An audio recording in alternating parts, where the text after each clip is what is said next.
रहीम बिस्मिल्लाहिर्रहमानिर्रहीम। Dear students, अस्सलाम वालेकुम। मी मोहम्मद एहतशाम। और जैसा कि आप लोगों को पता है कि हमने एक वेरी इंटरेस्टिंग चैप्टर जो है वो स्टार्ट किया हुआ है, तो उसमें हमने लास्ट लेक्चर में हमने जो है वो वाइटल फोर्स थ्योरी के बारे में पढ़ा। ऑर्गेनिक मिस्टिक जो है उसका कंसेप्ट हमने देखा।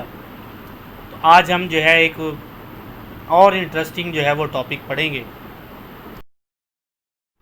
तो आज जो मैंने आपसे टॉपिक डिस्कस करने उसमें जो है कंसेप्ट ऑफ ऑर्गेनिक मिस्ट्री है कि ऑर्गेनिक मिस्ट्री क्या चीज़ है। उसके बाद हमने टाइप्स ऑफ ऑर्गेनिक कंपाउंड्स के बारे में पढ़ना है।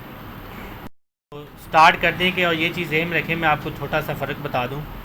एक होता है इनऑर्गेनिक और एक होता है ऑर्गेनिक। इनऑर्गेनिक जो है वो क्या होता है कि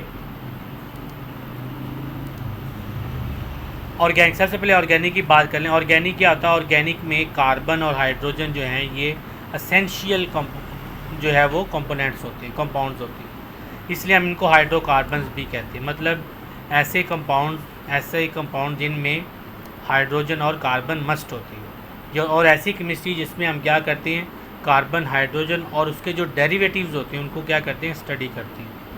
और इनऑर्गेनिक क्या होता है? इनऑर्गेनिक में हम क्या करते हैं, कार्बन हाइड्रोजन के अलावा जितने भी एलिमेंट हैं उनके डेरिवेटिव्स को स्टडी करते हैं, वो इनऑर्गेनिक बन जाता है। तो ये सिंपल सी जो है, अगर हाइड्रोकार्बन आपसे पूछें या ऑर्गेनिक केमिस्ट्री, वो एक ही बात है। इसी को हम हाइड्रोकार्बन्स भी कहते हैं। हाइड्रोकार्बन इसलिए कहा जाता है क्योंकि इसमें हाइड्रोजन और कार्बन होता है। उसके बाद इसकी कुछ टाइप्स हैं: molecular formula, structure formula, condensed formula और डॉट एंड क्रॉस फार्मूला। हम ऑर्गेनिक कंपाउंड को जो है डिफरेंट फार्मूला से ज़ाहिर करते हैं। तो इसके ज़ाहिर करने के जो है, एक्सप्लेन करने के, there are 4 method which we describe one by one.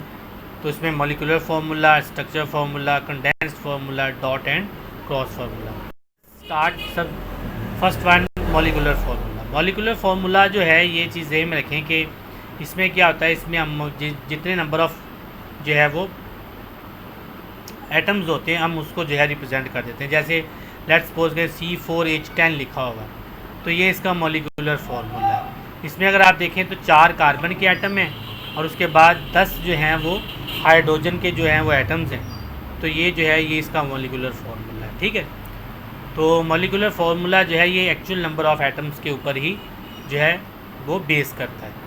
तो इसलिए जो है ये चीज़ ज़हन में रखने की, हम जब भी हम मॉलिक्यूलर फार्मूला की बात करेंगे तो बेसिकली हम किसकी बात कर रहे होंगे, एक्चुअल नंबर ऑफ़ एटम्स की हम बात करेंगे कि इसमें कितने नंबर ऑफ़ एटम्स जो हैं वो पाए जाते हैं। उसके बाद स्ट्रक्चर फार्मूला। अब हमने क्या किया कि सबसे पहले हमने सिर्फ एटम्स की बात की, अब हम किसकी बात करते हैं, अब हम उसको जो है स्ट्रक्चर बना के स्टडी करेंगे कि हम इसको स्ट्रक्चर बना के कैसे स्टडी कर सकते हैं। अच्छा, जब हम स्ट्रक्चर बनाते हैं तो ये चीज़ ज़हन में रखिएगा कि उनमें सिंगल बॉन्ड भी आ सकता है, डबल बॉन्ड भी आ सकता है और ट्रिपल बॉन्ड भी आ सकता है। तो जैसे हम ब्यूटेन की बात करें तो ब्यूटेन का जो स्ट्रक्चर फार्मूला है वो कुछ इस तरह से है, क्योंकि ये ब्यूटेन जो है ये अल्केन फैमिली से होता है। इसका फार्मूला आता है CN, जनरल फार्मूला अल्केन का H2N +2। तो इसका मतलब है कि ये जो इसका जनरल फार्मूला जो है अल्केन का, ये CnH2n+2 होता है। और ब्यूटेन जो है एक मेंबर होता है अल्केन फैमिली का। अगर आप इसको गौर से देखें तो कार्बन जो है, कार्बन सिंगल बॉन्ड लगा हुआ है और हाइड्रोजन साथ लगे हुए हैं। तो ये इसका स्ट्रक्चर फार्मूला है कि हम उसको with the help of branches के साथ उसको स्टडी करते हैं। Condense formula. कंडेंस फार्मूला क्या होता है कि इसमें हम क्या करते हैं कि जो एटम्स होते हैं उनको जो है वो एक स्टेट चेन में या ब्रांच चेन में शो कर देते हैं। किस में शो करते हैं? एटम्स को स्टेट चेन में या ब्रांच चेन में इसको शो करते हैं। उसको हम क्या कहते हैं? Condensed formula. जैसे ये एग्जांपल दी हुई है, अगर आप स्ट्रक्चर में देखें तो उसमें हमने खोल के उसको लिखा हुआ है, लेकिन हमने यहाँ क्या किया हुआ है, उसको एक ब्रांच में शो किया हुआ है। तो ब्रांच में शो करने में या जो स्टेट चेन में जो भी हम लिखते हैं उसको हम क्या कहते हैं, ये इसका कंडेंस फार्मूला, यानी कि हमने उसको इकट्ठा कर दिया, कंडेंस कर दिया। ठीक हो गया। उसके बाद इलेक्ट्रॉनिक का डॉट एंड क्रॉस फार्मूला। अच्छा, ये चीज़ जो है ज़हन में रखनी है कि जो ये ऐसा फार्मूला जो जिसमें हम क्या करेंगे, डॉट एंड क्रॉस को यूज़ करेंगे। यानी कि जो कार्बन होगा जो कार्बन के जो एटम्स होंगे उसको हम डॉट से शो करेंगे और हाइड्रोजन के जो एटम होंगे उसको हम क्रॉस से शो करेंगे। ठीक है, मतलब कार्बन में 4 एटम है जैसे डॉट से शो किया हुआ है, और हाइड्रोजन में जो है जितने भी हाइड्रोजन लगेंगे उसको हम क्रॉस से शो करेंगे। तो उसको हम कहते हैं डॉट एंड क्रॉस फार्मूला। क्या कहते हैं इसको? Dot and cross. और ये चीज़ जहन में रखें, मुझे याद पड़ रहा है कि ये जो डॉट एंड क्रॉस फार्मूला है ये आप लोगों ने 9th में भी पढ़ा होगा, 9th में चैप्टर नंबर 4 में कोऑर्डिनेट कोवेलेंट वाले बॉन्ड में। और ये लिविस ने इसका आइडिया दिया था कि डॉट एंड क्रॉस स्ट्रक्चर कैसे जो है वो लिखी जाती है। उसके बाद ये कुछ फार्मूला हैं, वही वाली चीज़ है कि कंडेंस में हम क्या करते हैं, कंडेंस में हम एटम को जो है ज्वाइन कर देते हैं। फार्मूला में हम उसको जो है वो जब फार्मूला की बात करते हैं हम उसको क्या करते हैं जो है वो शेयरिंग इलेक्ट्रॉन की मदद से शो करते हैं। स्ट्रक्चर फार्मूला में अरेंजमेंट ऑफ एटम की बात करते हैं, मॉलिक्यूलर फार्मूला में एक्चुअल नंबर ऑफ एटम की बात। तो ये is the summary of our topic. तो ये हमारे टॉपिक की एक समरी है छोटी सी, उससे रिप्रेजेंट किया हुआ। उसके बाद जो है ये कुछ फार्मूलाज हैं, बड़े आसान से हैं, ये मुश्किल नहीं है। ये चीज़ें में कि जो कार्बन 1 होता है वो मीथेन होता है, 2 वाला इथेन होता है, 3 वाला प्रोपेन होता है। उसके बाद 4 अगर आ जाएँ तो वो ब्यूटेन होता है, 5 आ जाएँ तो वो पेंटेन होता है, 6 आ जाएँ तो वो हेक्सेन अगर 7 कार्बन आ जाएँ तो वो हेप्टेन होता है, 8 कार्बन आ जाएँ तो वो ऑक्टेन होता है, 9 कार्बन आ जाएँ तो वो नोनेन होता है, और 10 कार्बन आ जाएँ तो वो डिकेन होता है। और ये फार्मूला जो है ये हमने जो है according to the valency carbon के लिहाज से उसको पुट किया होता है। और ये जो लिखा है ना H12 आ गया या H10 कहाँ से आ गया, तो ये एक फार्मूला होता है CnH2n+2। अगर आप इसमें पुट करें एन नंबर ऑफ़ जो एटम एंड करें, जैसे मीथेन 1 है तो इसमें जो है कार्बन 1 है तो इसमें 1 पुट करें तो आपको जो है वो 4 मिल जाएगा, 2 पुट करें तो इथेन मिल जाएगी, 3 पुट करें तो प्रोपेन। तो ये आपको पता चलता जाएगा इसमें हाइड्रोजन कितने कितने बनते जा रहे हैं। ये बड़ा इंपॉर्टेंट है। अगर एक कार्बन मीथेन, 2 वाला इथेन, 3 वाला प्रोपेन, 4 वाला ब्यूटेन, 5 वाला पेंटेन, 6 वाला हेक्सेन, 7 वाला heptane, 8 carbon octane, 9 carbon nonane और 10 कार्बन डिकेन।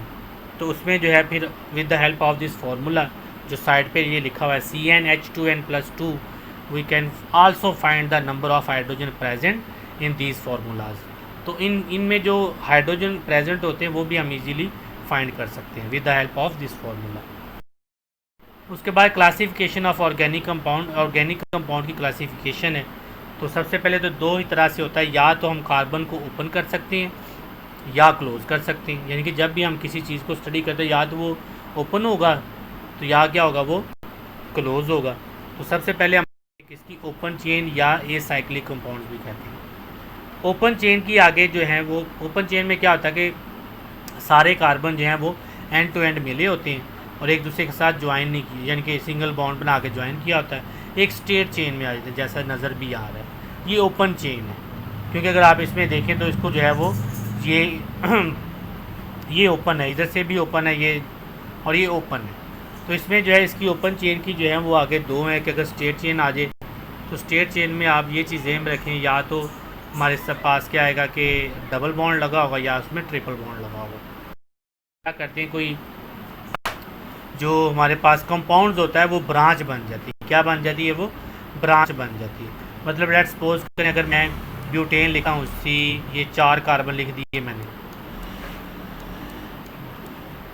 तो 4 कार्बन है, ये स्ट्रेट चेन बन गई। लेकिन अगर मैंने ब्रांच बना तो मैं क्या करूँगा, ये देखें 3 कार्बन स्ट्रेट कर दिए और एक कार्बन जो है वो मैंने क्या कर दिया नीचे ले आया, तो ये क्या बन गई? ब्रांच बन गई। तो इस तरह हम इसको ब्रांच की फॉर्म में लिखते हैं। तो ये एग्जांपल बड़ी इंपॉर्टेंट है, इसको भी साथ साथ आप लोगों ने करना है।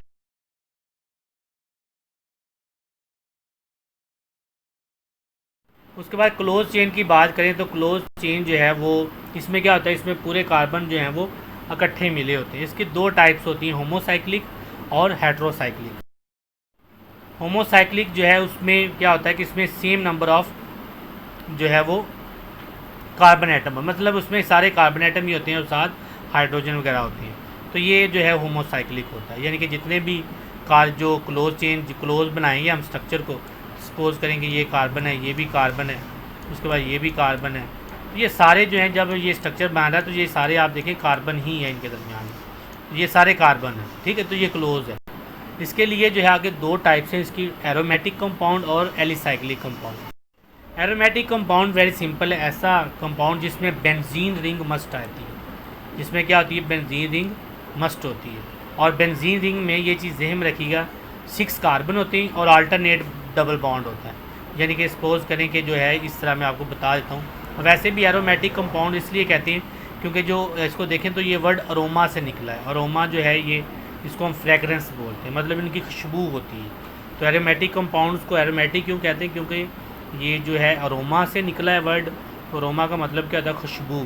तो इसलिए जो है ये एरोमेटिक कंपाउंड की खुशबू होती है।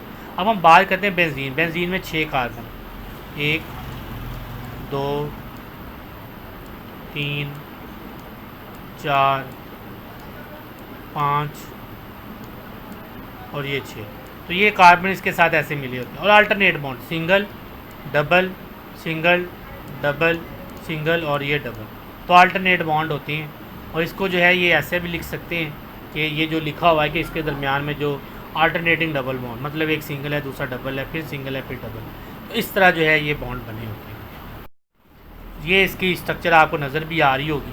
अच्छा, ये चीज़ ज़हन में रखें कि ये जो है अगर आपको ये थोड़ी सी मुश्किल लग रही हो तो फिर आप क्या करें, इसको ऐसे भी लिखा जा सकता है एक और फॉर्म में, ये मैं बताता हूँ। ये इसके ना ऐसे सर्कल बना देते होते हैं ऐसे अंदर, ये जब आप सर्कल बना देते हो ये भी बेंजीन रिंग होती है। अगर 2 बेंजीनें इकट्ठी मिल रही हो तो उसको नेफ्थालीन बोलते। उसके बाद होता है एलिसाइक्लिक का नॉन बेंजोइड कंपाउंड, मतलब ऐसा होगा क्लोज फॉर्म में लेकिन इसमें बेंजीन रिंग मस्ट नहीं है, इसमें बेंजीन रिंग मस्ट नहीं होती। तो ऐसा कंपाउंड जिसमें बेंजीन रिंग मस्ट ना हो वो एलिसाइक्लिक या नॉन बेंजोइड कंपाउंड्स कहलाते हैं। उसके बाद हेट्रोसाइक्लिक कंपाउंड। हेट्रो मीन जैसे नाम से ज़ाहिर है कि इसमें डिफरेंट, इसका मतलब है कार्बन से, एक तो कार्बन अगर हों सारे तो वो होमो है, अगर कार्बन के अलावा कोई आ जाए तो वो हेट्रो है। जैसे ये देखें, ये कार्बन की जगह पे एस लग गया है, थायोफीन। और उसके बाद अगर इधर पहले क्या था, कार्बन लगा हुआ था, हमने कार्बन को हटा क्या लगा दिया, नाइट्रोजन, ये पायरीडीन। पायरीडीन जो है बड़ी डेंजरस चीज़ जो है वो, ये जो है मेडिसिन के तौर पे इसको यूज़ करते हैं लेकिन काफ़ी डेंजरस होती है। तो ये कभी बताऊंगा ये क्यों डेंजरस होती है।